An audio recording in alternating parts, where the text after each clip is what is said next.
Hi friends, welcome back to my channel. ഇന്ന് നമ്മളൊരു breakfast തന്നെയാണ് കേട്ടോ. 10 മിനിറ്റ് കൊണ്ട് ചെയ്യാൻ പറ്റിയ ഒരു ബ്രേക്ക്ഫാസ്റ്റ് തന്നെയാണ്. ഈസിയാണ്. നമുക്ക് പാവോ അല്ലെങ്കിൽ ഉഴുന്നോ അരിയോ ഒന്നും അരയ്ക്കാതെ നമുക്ക് പെട്ടെന്ന് റെഡിയാക്കി എടുക്കാം. ഇൻസ്റ്റൻ്റായിട്ട് ചെയ്യാൻ പറ്റിയ നല്ല സോഫ്റ്റ് ആയിട്ടുള്ള ടേസ്റ്റി ആയിട്ടുള്ളൊരു ബ്രേക്ക്ഫാസ്റ്റാണ്. അപ്പോൾ നമുക്കിത് എങ്ങനെയാണ് ചെയ്യുന്നത് നോക്കാം. അതിനായിട്ട് ഞാൻ 1 കപ്പ് റവ എടുത്ത് വെച്ചിട്ടുണ്ട്. അതിൻ്റെ കൂടെ തന്നെ ഞാനിപ്പോൾ ഈ ഒരു ബൗളാണ് എടുത്തത്. അപ്പോൾ അതിൽ തന്നെയാണ് 1/2 കപ്പ് തൈര് ചേർക്കുന്നുണ്ട്. അധികം പുളിപ്പില്ലാത്ത തൈര് ചേർക്കാം കേട്ടോ. ഇപ്പോൾ അതേ പാത്രത്തിൽ തന്നെയാണ് 1 കപ്പ് വെള്ളം ചേർത്ത് കൊടുത്തിട്ടുണ്ട്. നന്നായിട്ട് മിക്സ് ചെയ്ത് കൊടുക്കുക. നന്നായിട്ട് മിക്സ് ചെയ്തതിന് ശേഷം ഇതൊരു 5-6 മിനിറ്റ് നമുക്ക് മാറ്റി വയ്ക്കാം.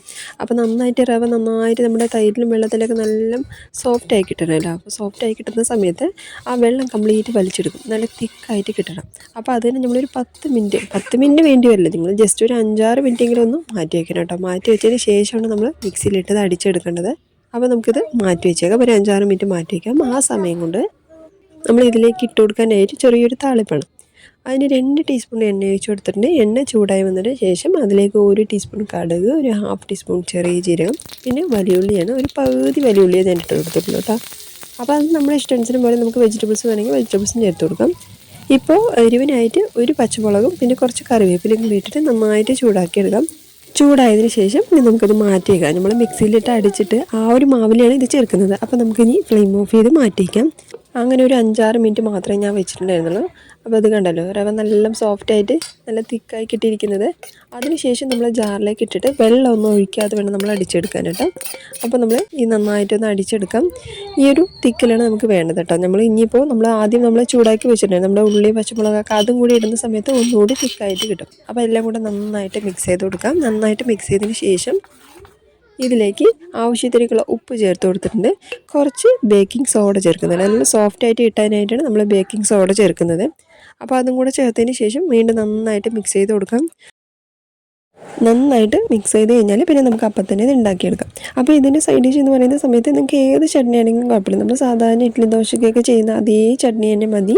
അപ്പോൾ 2 ടീസ്പൂൺ എണ്ണ ഒഴിച്ച് കൊടുത്തിട്ട് നമ്മൾ ഇതുപോലെ നമ്മൾ താളിപ്പിൻ്റെ ഉണ്ടല്ലോ അതിലാണ് കേട്ടോ ചെയ്യുന്നത്. ഇപ്പോൾ എൻ്റെ അടുത്ത് റൗണ്ട് ആയിട്ടുള്ളത് ഇല്ല കേട്ടോ. അപ്പോൾ ഈ ഒരു രീതിക്കുള്ളതാണ്. അത് കാരണം എനിക്ക് ചെറുതായിട്ട് ഒരു ബണ്ണിൻ്റെ ഷേപ്പിലാണ് നമുക്ക് ഉണ്ടാക്കിയെടുക്കേണ്ടത് കേട്ടോ. അപ്പോൾ എന്നോടുള്ളത് ഇതാണ് പെട്ടോ. അതുകൊണ്ടാണ് നമുക്ക് ആ ഒരു ബണ്ണിൻ്റെ ഷേപ്പിൽ നമ്മളിത് ഉണ്ടാക്കി കഴിഞ്ഞാൽ ശരിക്കും ദോശമാവ് കൊണ്ട് ഉണ്ടാക്കിയ പോലെ തന്നെ സോഫ്റ്റായിട്ട് ഉണ്ടാവും കേട്ടോ. അതിന് ഉറപ്പാണ്. നല്ല സോഫ്റ്റായിട്ടുണ്ടാവും, നല്ല ടേസ്റ്റി ആയിട്ടുണ്ടാവും. അപ്പോൾ നമ്മൾ തിരിച്ചിട്ട് കൊടുക്കണം. കണ്ടല്ലോ എൻ്റെ ആ ഒരു ഷേപ്പ് ഉണ്ടല്ലോ, നമ്മൾ ഈ കുഴിഞ്ഞ പോലെ താളിപ്പ് കരണ്ടിയൊക്കെ ഉണ്ടല്ലോ, അപ്പോൾ അതിലൊക്കെ ചെയ്യുന്ന സമയത്ത് ശരിക്കും ആ ബന്ന് പോലെ തന്നെ ഉണ്ടാവും. അതാണ് ശരിക്കും ബന്ന് ദോശ എന്ന് പറയുന്നത്. ഇപ്പോൾ എൻ്റെ എന്ന് പറയുന്ന സമയത്ത് ആ ഒരു സോഫ്റ്റും എല്ലാം പെർഫെക്റ്റാണ്, കുഴപ്പമില്ല. പക്ഷേ ആ ഒരു ഷേപ്പാണ് നമുക്ക് ബന്ന് പോലത്തെ ആ ഒരു ഷേപ്പ് നമുക്ക് കിട്ടാത്തത് കേട്ടോ. നിങ്ങളത് അതുപോലത്തെ ആണെങ്കിൽ ഒന്നുകൂടി നല്ല ബെസ്റ്റാണ് കേട്ടോ. അങ്ങനെ നമ്മൾ എണ്ണയൊക്കെ ഒഴിച്ചിട്ട് വീണ്ടും നമ്മുടെ മാവ് ഒഴിച്ച് കൊടുത്ത് ചുട്ട് റെഡിയാക്കിയാൽ അടിപൊളിയായിട്ടുള്ള ശരിക്കും ഒരു പെർഫെക്റ്റ് ആയിട്ടുള്ളൊരു ബൺദോശയാണ് കേട്ടോ. കണ്ടല്ലോ, നല്ല സോഫ്റ്റാണ്, അതുപോലെ തന്നെ നല്ല ചൂടാണ് കേട്ടോ. എടുക്കാൻ തന്നെ പറ്റുന്നില്ല, അത്രയ്ക്കും ചൂടാണ്. കണ്ടല്ലോ, നല്ല സോഫ്റ്റാണ്, ആവി പോകുന്നത് കണ്ടില്ലേ. അപ്പോൾ നല്ല ഉള്ളിലൊക്കെ കറക്റ്റായിട്ട് വെന്ത് വന്നിട്ടുണ്ട്. അടിപൊളിയായിട്ടുള്ള ബ്രേക്ക്ഫാസ്റ്റിന് എല്ലാവരും ട്രൈ ചെയ്ത് നോക്കുക. സ്കൂളിലേക്കൊക്കെ ഇതുപോലെ 2 കൊടുത്താൽ അടിപൊളിയായിട്ട് വയറ് നിറച്ചും കുട്ടികൾ കഴിക്കും കേട്ടോ. അപ്പോൾ എല്ലാവരും ട്രൈ ചെയ്ത് നോക്കുക. കൂടെ ചാനൽ സബ്സ്ക്രൈബ് ചെയ്യാതെ കാണുന്നവരൊക്കെ ആരെങ്കിലും ഉണ്ടെങ്കിൽ എല്ലാവരും ഒന്ന് സബ്സ്ക്രൈബ് ചെയ്യണം, ലൈക്ക് ചെയ്യണം, കമൻറ്റ് ചെയ്യണം. എല്ലാവർക്കും ഒന്ന് ഷെയർ ചെയ്ത് കൊടുത്ത് സപ്പോർട്ട് ചെയ്യാനൊന്നും മറക്കല്ലേ.